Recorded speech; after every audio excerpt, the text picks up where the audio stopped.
Can't even do a live with the guy. All right. Ha! Hey, yes. All right. So super excited here today. I have two of my absolute favorite colleagues in the entire planet. Wow. Got Dr. Benjamin Alter from Colorado, and we got Dr. Daniel Chong in from Portland, Oregon. And today we're going to be discussing what the heck happened with the plant-based doctors. A bunch of them went off the rails.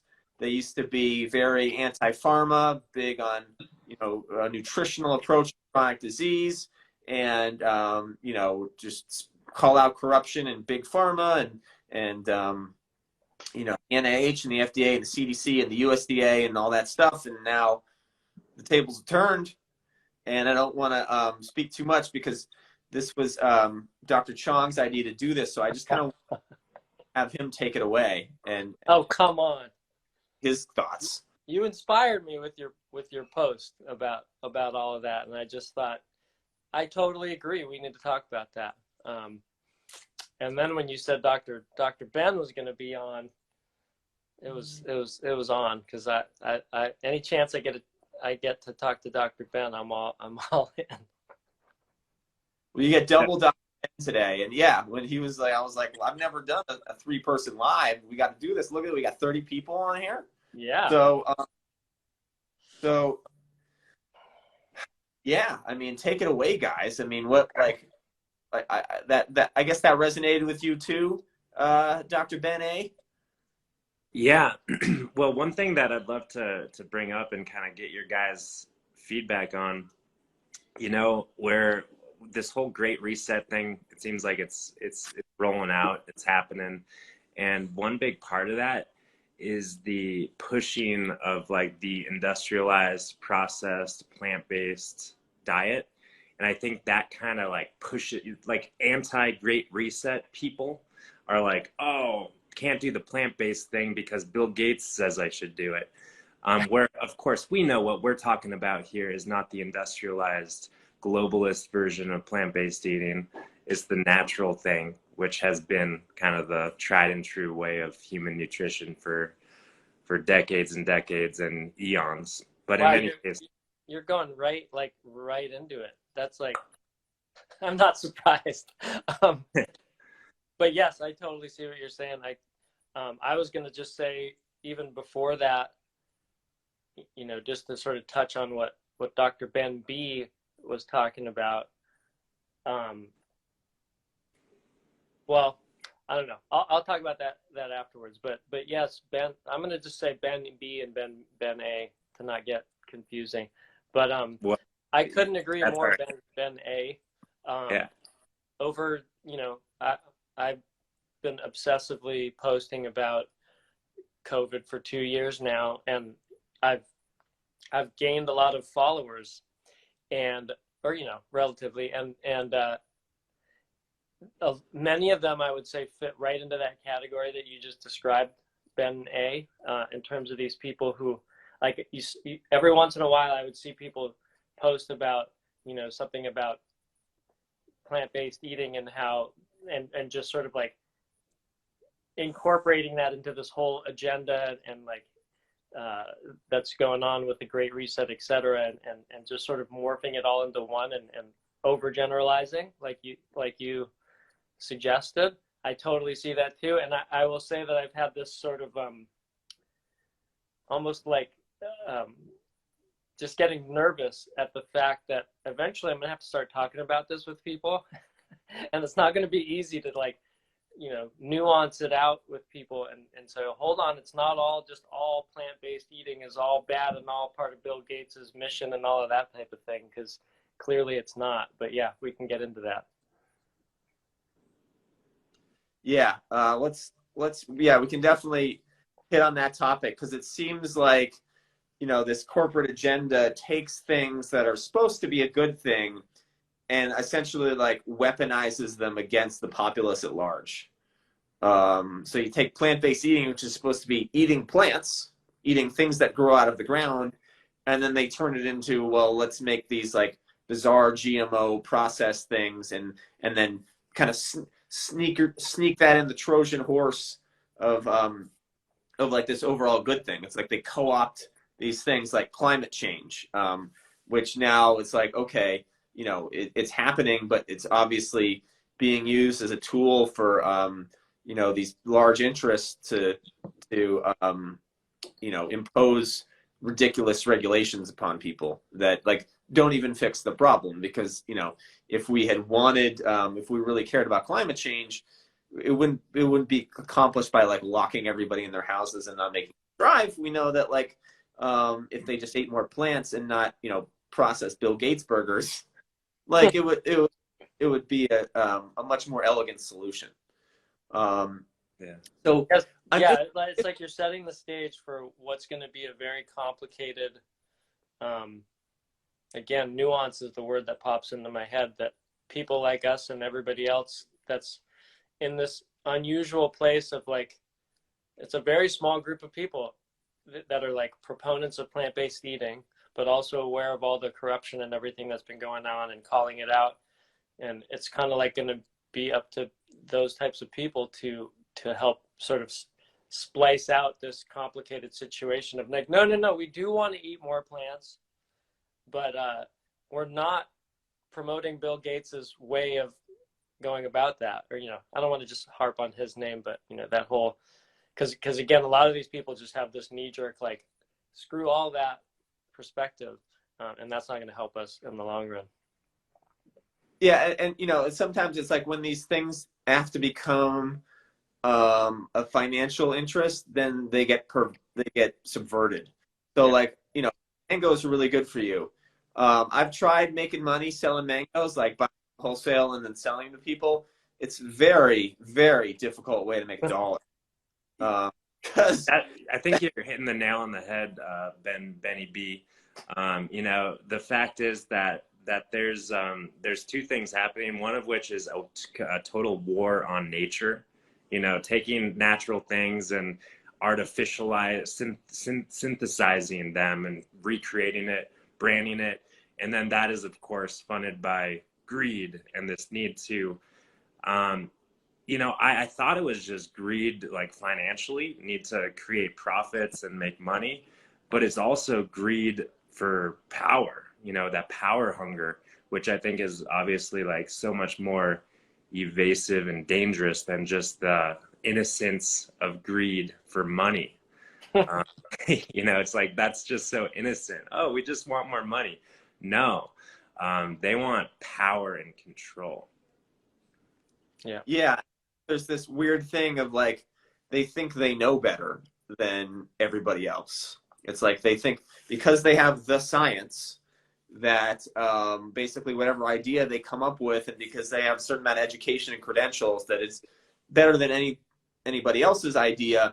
And if it was created in a lab by a scientist doing the science, that it's better than anything in nature automatically. And sort of this like this bias towards, you know, artificial means of things.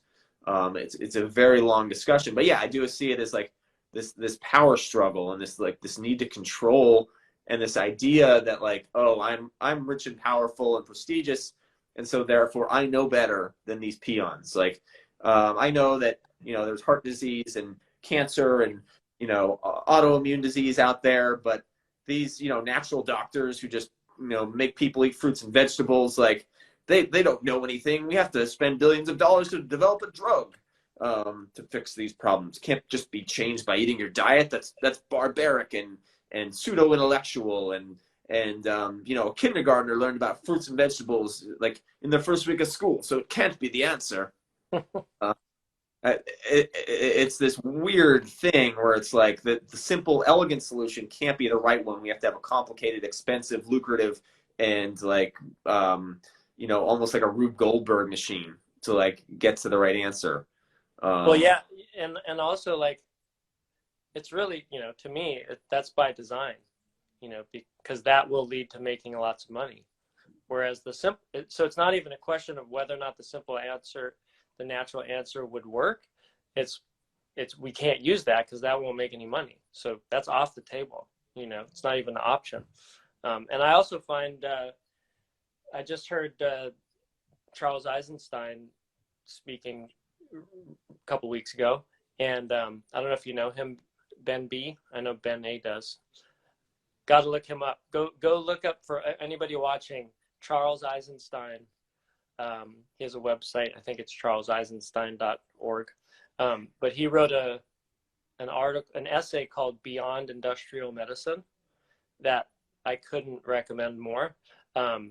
And part of it, he likes to go like 1,000-foot view. So like if he heard what you were saying, my assumption would be, based on what I learned from him, is he would say, let's take it even a step further back and say the problem started with us looking at ourselves as separate from everything else in nature. Because as soon as we do, then we start having to try to control nature and try to control what can harm us, whether it be a virus or whatever it is. And, you know, the solution is not to do more and more control over a virus, or, you know, what ends up leading to us having to control the population, et cetera. It's more about recognizing how we're inseparable from all of these things, and we have to work with them. And, you know, I know Dr. Ben A would agree that there's probably no better way to sort of just re-enter that type of thinking and perspective than eating like a healthy, whole food, plant-based diet as part of that, and you know, getting into better ways of farming, and there's all kinds of different parts to it. But I would definitely recommend reading that essay. You know, it reminds me of an ancient saying. It says, wish not for a lighter load, but a stronger back. In that we do all these things to try to like avoid this virus and like basically cat and mouse away from it. Like I just got off a phone call with my mom, who is very much into the narrative, and she's talking about when she's going to come visit me out here. And she's like, I haven't caught this virus yet. I just want to make sure I avoid it. Like, it's been 2 years. Like, first off, I mean, that's impressive that you've avoided it, but it cost, right? She's in her 70s. She's like, oh, it's not time to travel. I can't travel right now. It's like, she's retired, has like, you know, all the time in the world to travel, you know, and the means to travel. Like, it's a shame that she believes that she can't. So it's like, okay, do we do this control thing where we try to separate us from the virus and constantly live our lives in fear? Or do we go, hey, instead of this lighter load of avoiding the virus, let's just build the stronger back. I don't know if I've caught COVID yet or not.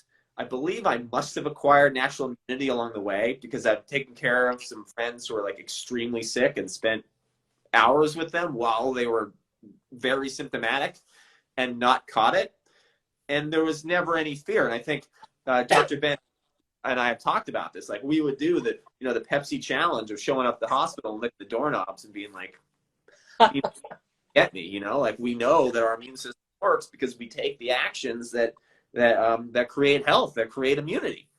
This idea of like boosting your immune system is kind of bizarre. It's like there's health and not health. And if you're taking the actions to have health, like, it's not going to hurt you. I mean, yeah. I don't know. What do you guys think about that? I think we got to totally transform our relationship with germs, you know, and I thought that we kind of were, to be honest. It's like, I'm naive. I'm a little bit younger than you, Benny B. I'm a lot younger than you, Daniel, even though I look like I'm your brother. But I know I'm the most naive out of the three of us. I thought we were like already emerging into like this healthier world. Then the beginning of 2020 struck, and I'm like, WTF, you know? And then all this fear, and I'm like, wait, people are afraid still? People are still germaphobes? Not only people are still germaphobes, they like took that and like, you know, 10x their germophobia over the course of a year just because of turning on the TV and believing this stuff. And the fact is, we know that germs are like part of nature, part of our environment, part of our ecosystem. Not only are they not bad, but they lead to such incredible evolutionary potential within us all. And we need to work with them. it's just so obvious, and it's so frustrating that there's still this bombarding of like, oh, maybe we can create a world where germs don't exist. And it's like, no, we can't. And if we did, we would literally be dead, because our existence and health depends upon coevolution with germs. So I want to hear both of your guys' thoughts on this, but we're all pretty aligned, and it's easy to have this little three-way echo chamber here where we agree on 99.5% of everything. But I know that we have a lot of colleagues in the plant-based space who have been saying for years, so plants are a better, superior solution to chronic disease than drugs for certain well-known chronic diseases, type 2 diabetes, high blood pressure, heart disease, autoimmunity. And now they seem to have just kind of sloughed all that off. Like, well, all bets are off because there's a pandemic, because there's a virus going around, and everything I used to talk about isn't true anymore. And now I'm towing the line with the medical establishment that I used to rail against. What the heck happened? I would like to address that. Yeah.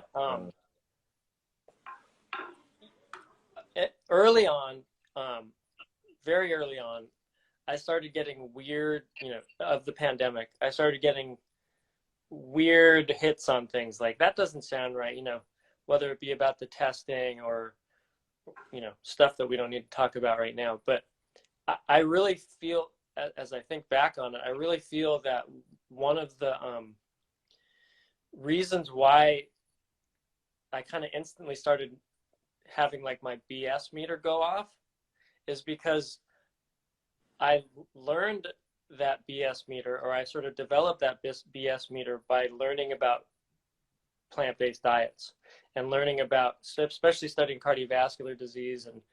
And for either of you, I think you both know, I was 10 years paleo diet, card carrying member. And I didn't start changing my mind on that until I started learning how to look more closely at studies and learning how industry funded studies can affect outcomes and all of that type of stuff. So all this nefarious behavior by big industry, right? You can see it time and time again in the COVID realm. And so to your point, Ben B, that's why I'm continually shocked by seeing some of these plant-based doctors who I learned about this from, learned how to look and learned how to, hone my BS meter from. It's like theirs is turned off, completely stuffed in a pocket somewhere. I don't know if it's from fear of the virus. I don't know if it's from fear of losing their reputation and not appearing as a, highly reputable doctor because they've had a hard enough struggle as it is, trying to prove that eating well without drugs can help you get healthier. I don't know what it is. I don't see it from all of them, but I do see it from, sadly, a majority of them. And I don't, to this day, I'm still trying to figure it out, because I know they all have the training needed to detect all of the BS that's going on out there, and yet they're just not doing it in this one scenario. So that's my thought. I echo that. One of again, I'm more naive, and my world was opened when I saw What the Health, the documentary, which it's got its biases for sure in terms of plant-based nutrition, and still it sheds so much light into the extent of corruption by the industry, both the food industry and the medical industry, and the conglomeration of the two to keep people distracted, confused, and separate from the natural cures that exist within our realm of lifestyle. And I think that I just had this insight. I thought that these are our plant-based doctor colleagues and naturopathic, it's just, our colleagues who are aligned with the narrative. I just had this assumption that they were just in a more fearful state with regard to the virus or the pandemic. But I think it's really more fearful state around being casted out of society and shunned. I think that's really the scary thing for most people, is being shunned and being ridiculed. And I know for me, I've been ridiculed so much in my life, like for little things for so long, that it's like totally not a thing to like fear more ridicule, because that's what comes with being just a human being for me. So I think, but I think for other people, they're always towing the line, trying to stay in rather than being casted out. And I know that, evolutionarily, like being casted out of the tribe was a death sentence, right? And for a lot of people, there's that programming that we need to go with the mob. And obviously that hasn't taken us in a very healthy direction. I would just add to that. Totally agree. That's why, to me, if you see somebody out there talking who has a tremendous amount to lose from their reputation, whatever it is, if they are high up in terms of reputation, etc., and they have a lot to lose, and yet they're still saying things that go against the narrative, I mean, with literally nothing to gain and lots to lose, I don't know how you can find somebody more trustworthy to listen to, like an expert more trustworthy than somebody who has everything to lose, nothing to gain, and they're still saying what they're saying. Right. So, yeah. I mean, we could rattle off a few names, but. For sure. And the other thing that's kind of cool is that, with all the stuff happening in Canada and people rising up and people, and like the tolerance for nonsense is becoming less and less by more and more people. And what that invariably does is it makes it more convenient for people to speak up.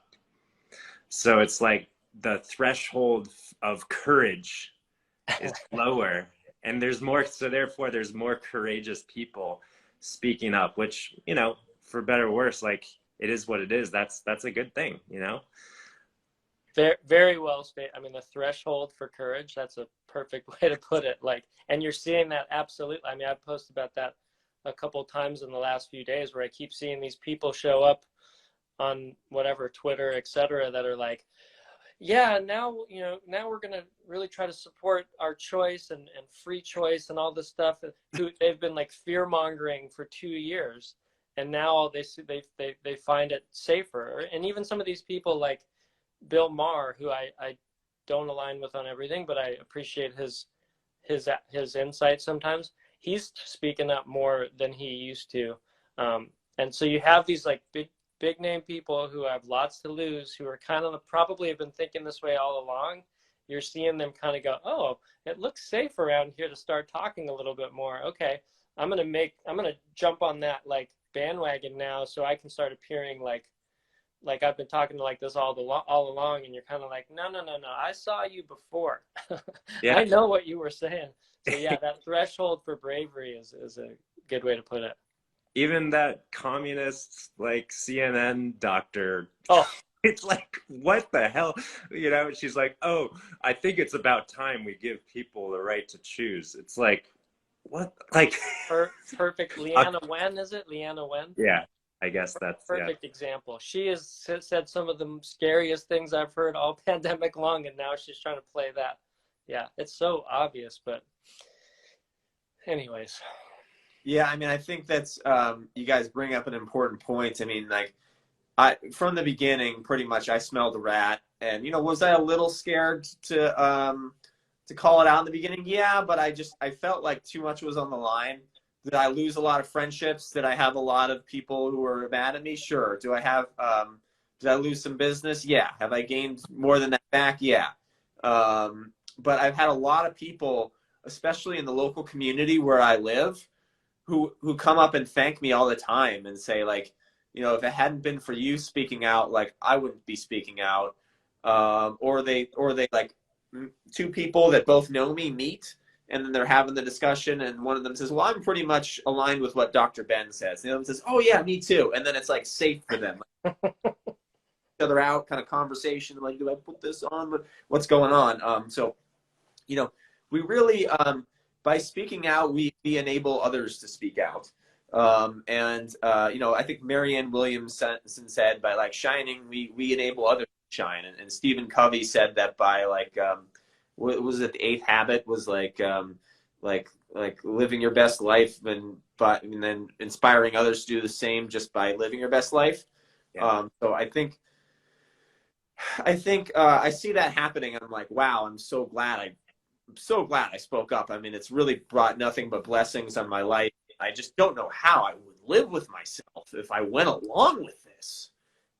There's a guy out in Arizona who's very, he's out there. I don't agree with him a lot of things, but he is not afraid to just be disruptive. And one of the things he said, that every time I put on the mask, a little piece of me dies, and I'm just not going to do it. And I was like, that is exactly how I feel.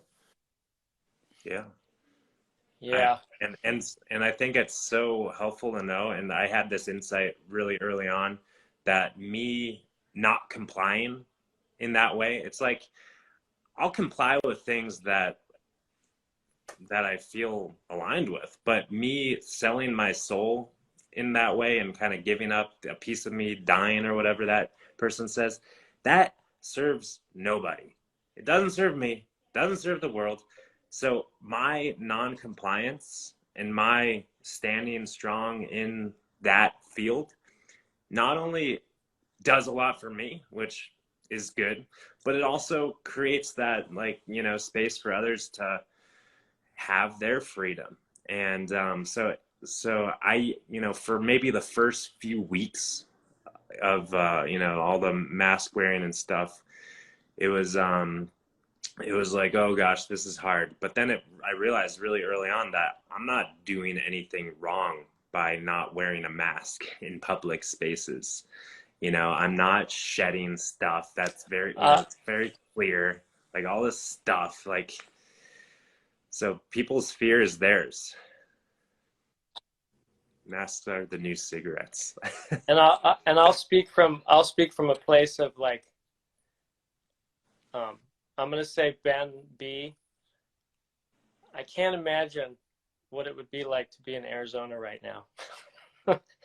Living in Portland, Oregon, like I feel like I'm in the belly of the beast, you know, and it is not easy. I mean, if I chose to not wear a mask ever, I literally just couldn't go into any stores ever, like, because they all have their own rules. I mean, you know, you can try to make us think about it and see if somebody backs down, but I've heard of that too many times that it doesn't work. So it's been especially challenging for me, knowing that there are places out there that are at least a little bit more relaxed about things. And you know, I have two sons, but one of them's in high school playing basketball, and they just reinstituted the mask while playing basketball rule with Omicron. It's out of control. It's out of control, and it like kills. Talk about dying inside. You see your son running up and down a basketball court with a mask on, that'll kill a little bit of your soul for sure. And yet, if he doesn't get to play, and it's almost like in Portland, we're having to make these choices of like the lesser of the evils, because there's sort of like no way to just be like, screw it, otherwise you can't do anything. So the challenge for me, for anybody out there that has kids, it's this weird thing of it's been simultaneously like the most motivating factor and also the hardest thing is having kids during this pandemic and trying to protect them and keep them safe, not from the virus per se, but from other things out there that are coming along with this pandemic, but also having them be able to live the lives that they want to live, and being in a situation like this, super challenging. Yeah, I will. You know, I am pretty blessed. You're right. I have only been on a plane once. I was not happy about having to do it. I'm realizing I'm flying to California in April, and it's like gonna have to do it. You want to know the trick? What? You want to know the trick? Get an French fries? economy size bag of popcorn. Okay. 1 bite per minute. Whole time. Yeah. We've done that twice. Yeah. It works. And Yeah. then you have water in the other hand, and you're basically just back and forth.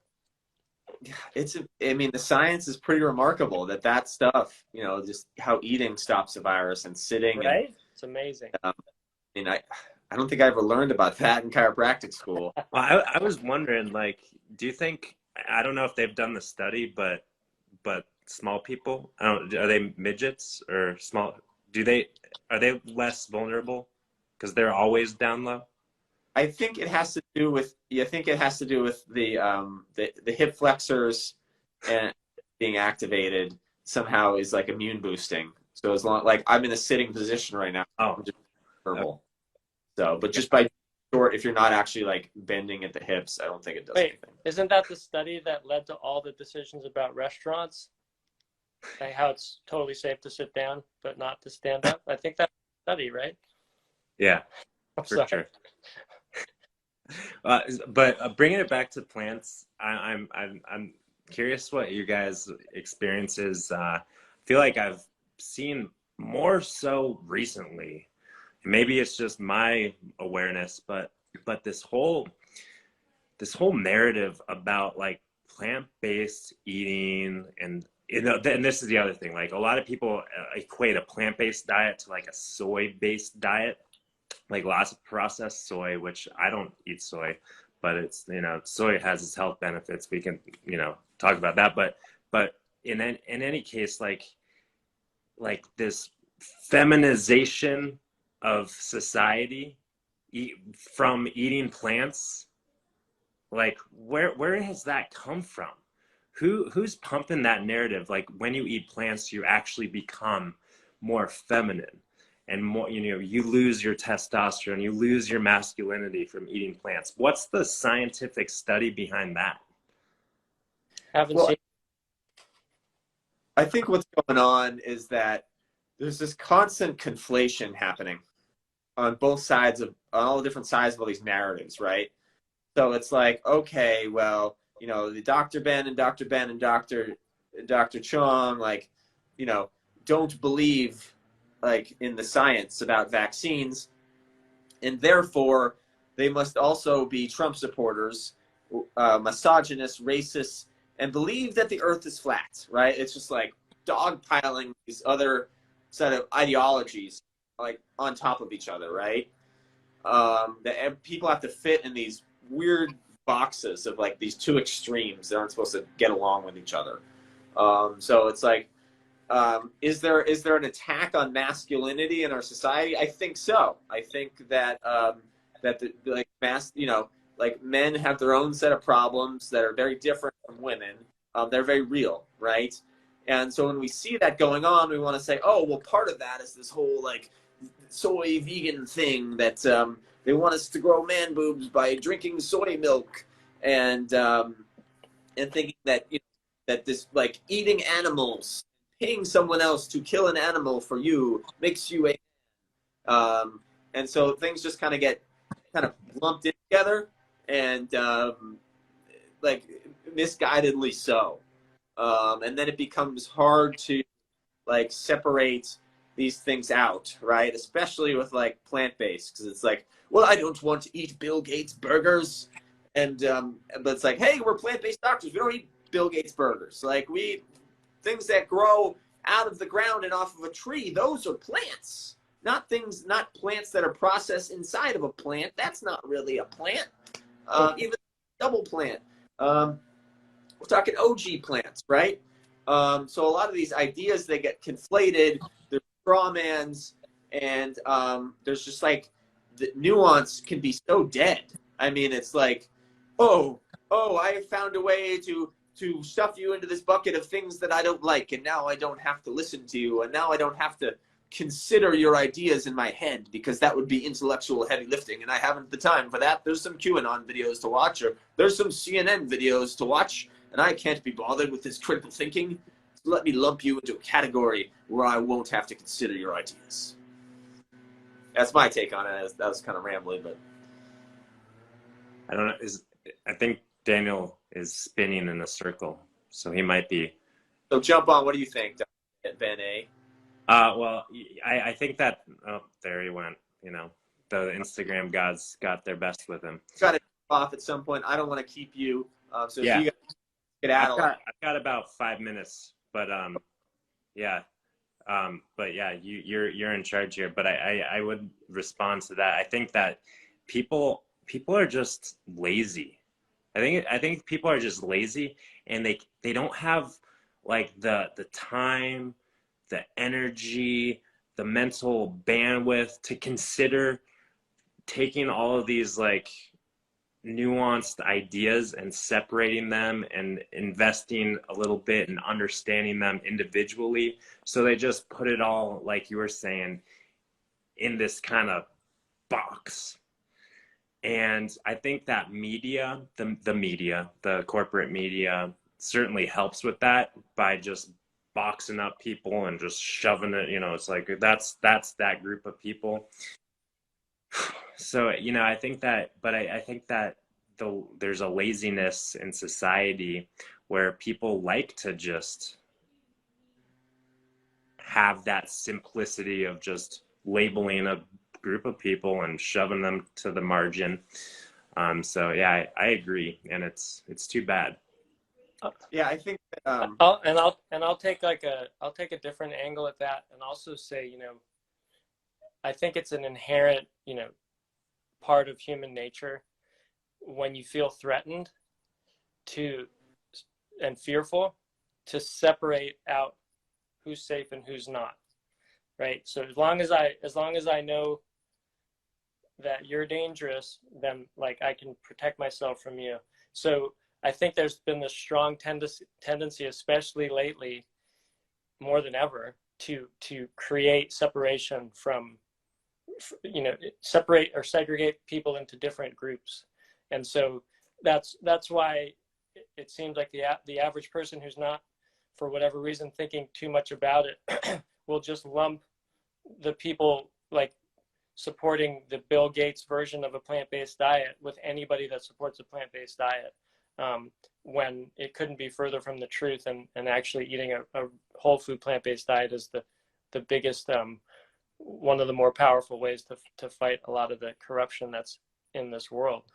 So I just think that I always call it like this lizard brain. So I think you're right, Ben A, about the making it easier and lazy and being lazy, but it's also like this fear-based response where like, I'm going to label you so I know who you are. So I'm going to, you know, you're a soy boy, so you're in that group. That must mean you promote Bill Gates and you're for the agenda and the narrative, and you know, you're in that group. So I know you're there, so I'm safe from you and I can fight you if I need to. And so again, the lack of nuance is so harmful, and you know, that's why we're here to try to segregate, you know, clear it up a little bit, because I don't know, it just that's kind of how I look at it, just the fear-based thing, and then all the messaging from the mainstream media, etc., just pumping that through just doesn't help.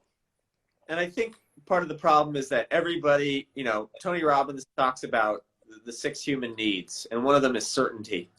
Like we want to feel certain in our beliefs and things and information that we get. Who are the sources that we can trust? That's like, whatever Dr. Chong says, I know that he's never wrong, so I will just repeat what he says, right?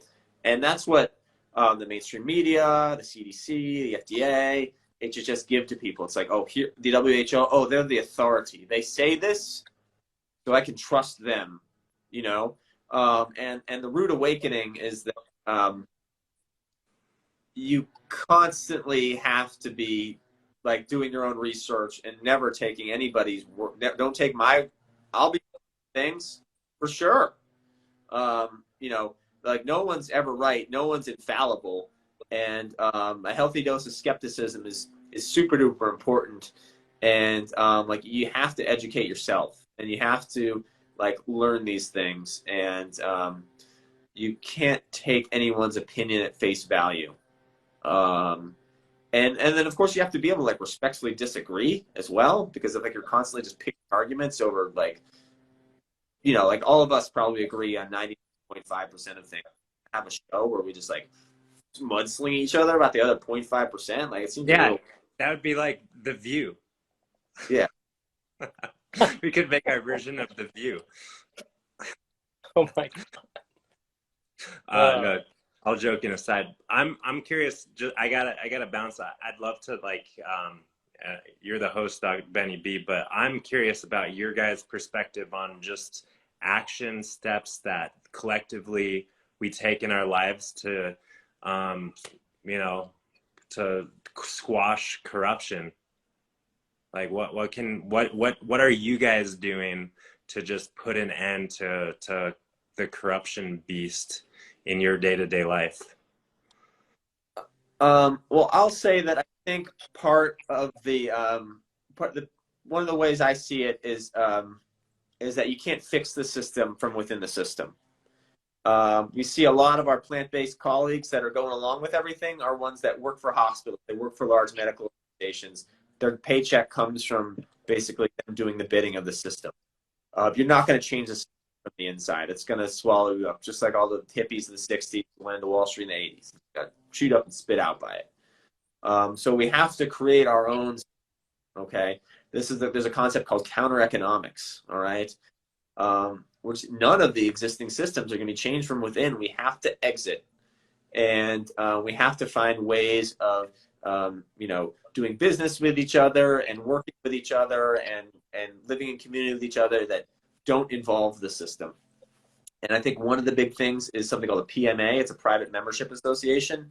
Allows you to step outside of the public and into the private. And a lot of the regulations and things and mandates can no longer apply within a private membership association. That's a topic for another time. But I think the main thing is just counter economics and counter creating. You know, Buckminster Fuller said you can't change the system from within. You create a new system that makes the old one obsolete. The old one obsolete one collapses, and that's what we're seeing right now. It's like literally happening now, and so it's up to us to create the new. And it's scary. And like, look at all these new social media platforms that have sprung up in the past 2 years. I mean, they're just like weeds. You know, the dust hasn't settled. Like, oh, do I join Rumble? Do I join Gab? Do I join Getter? What do I do? Right? Like, there's no answer. You just kind of got to do it, and the chips will fall where they may. But right now, we got to get on board with just getting out of the system as much as possible and creating our own way of doing things better, not inside the system. That's my thoughts. And I'll add two things. One would be just even as foundational as it gets, like you're not going to have, you and nobody you know, nobody's going to have any motivation to do that if they're not aware that there's a problem. And so what I've been trying to do is raise awareness and get people, because I don't have that big of a following, but just getting people to amplify that as much as possible, because we need a lot of people to change if we're really going to create a new system like you just described. And so hopefully that bravery threshold is very low right now, like Ben A said, so that more and more people feel comfortable speaking out and also educating themselves as to what's going on. And so the second thing, I'm a little hesitant to say this yet because it's not 100%, but I will be posting about it on Instagram if it comes to fruition. But I'm hoping to have a group discussion on Zoom for free with Robert Kennedy Jr., Charles Eisenstein, and Vandana Shiva, if anybody knows who she is, who I think is the most badass person of all out there in terms of what she's doing, with the express goal of having them talk about solutions. Like, okay, I think we've heard enough about the problems. What do we do? How do we actually create practical change? And I want to hear what all three of them are going to have amazing things to say. And 2 out of 3 of them have said, okay, that they're going to participate. So that's the sort of thing, like amplifying the message that they have. They are at the highest level of understanding all the nitty gritty details about what's going on and what we need to do to actually truly combat it. So I'm going to be like a giddy little schoolboy, just, you know, anxiously listening to what they have to say. So hopefully I'll be helping bring that out for people as well. Well, that's awesome. Definitely contact me, and if there's any help I can do in making that happen, and certainly when it does, promoting it, let me know. Yeah. I think that's a good place to end it. I appreciate both of you guys so much. We should do this more often. I just want to say once again, I admire both of your all's work and everything you're doing so much, and I just really appreciate you guys. Thank you for joining me. So thank you so much today. Yeah, back at you. Same here. Yeah, and just one last word. I think the other thing that we can do, really simply put, is be healthy. Be fucking. I love it. Because you can't control a healthy person. Yep. Health is resilient. Yeah, you can't control a healthy person if if a healthy person needs nothing from the pharmaceutical industry. Yeah. So totally agree. I mean, you can't have health freedom without health. Yeah. Just do it. There you go. Yeah. All right. Well, thank you. Awesome. Both. Appreciate you both. All right. Peace. Peace.